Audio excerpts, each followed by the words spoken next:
2.5 बरस में जितना पसीना बिहार में अगर किसी एक व्यक्ति ने राजनीतिक सामाजिक क्षेत्र में पसीना बहाया, मेहनत की है, तो उसका नाम है प्रशांत किशोर। 1 करोड़ लोगों को इकट्ठा करके दल खड़ा कर दिया।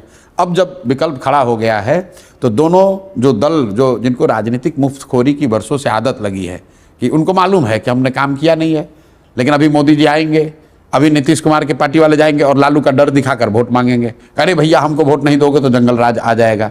इसी तरह लालू जी को मालूम है कि उन्होंने कुछ नहीं किया है, उनके पास कोई कार्यक्रम नहीं, कुछ काम नहीं, सिर्फ जाकर ये कहना अरे भाई मुसलमानों देख लो भाजपा फिरका परस्त शक्तियों को रोकना है, सांप्रदायिक शक्तियों को रोकना है, तो हमको वोट दो नहीं तो भाजपा आ जाएगी। तो इन दोनों दलों को राजनीतिक मुफ्तखोरी का आदत लग गया है, काम न करना और सिर्फ दूसरे का भय दिखाकर वोट लेना। अब ये इसलिए घबराए हुए हैं कि जनता को अगर तीसरा कोई विकल्प मिल जाए, रास्ता दिख जाए, तो दोनों की लुटिया डूबने वाली है। और ऐसा मैं सिर्फ अति विश्वास में नहीं कह रहा हूं, ऑलरेडी 2020 में दिखा। 2020 में चिराग पासवान ने बिना किसी तैयारी के चुनाव के 10 दिन पहले कुछ लोगों को इकट्ठा करके 100 सीट पर चुनाव लड़ा दिया। तो आपने देखा कि जो मैं बात बता रहा हूं बदलाव की या विकल्प की चाहत इतनी बड़ी थी कि अपने आप को सूरमा समझने वाले नीतीश कुमार और जदयू 70-72 से घट के 42 पर आ गए। लेकिन उसका दूसरा भी देखिए, साथ में भाजपा वाले भी लड़े, उनका देखिए दशा।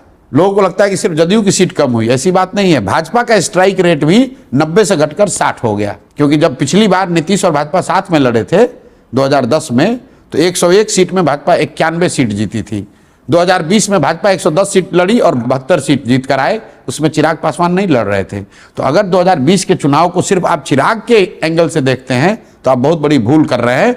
मैं 2020 का चुनाव देखता हूं कि जनता एनडीए से ऊब चली है, धीरे धीरे ऊब हो गई है, सुशासन का पोल खुल गया है, लेकिन उस समय वो तेजस्वी को भी, जंगल राज को भी वापस नहीं लाना चाहते हैं, तो इनको नीचे कर दिया, हटाया नहीं। इस बार जब जनसुराज का नया विकल्प उनको दिखेगा तो इन दोनों को, इनको तो हटाएगी और जंगल राज को वापस लाने का तो सवाल ही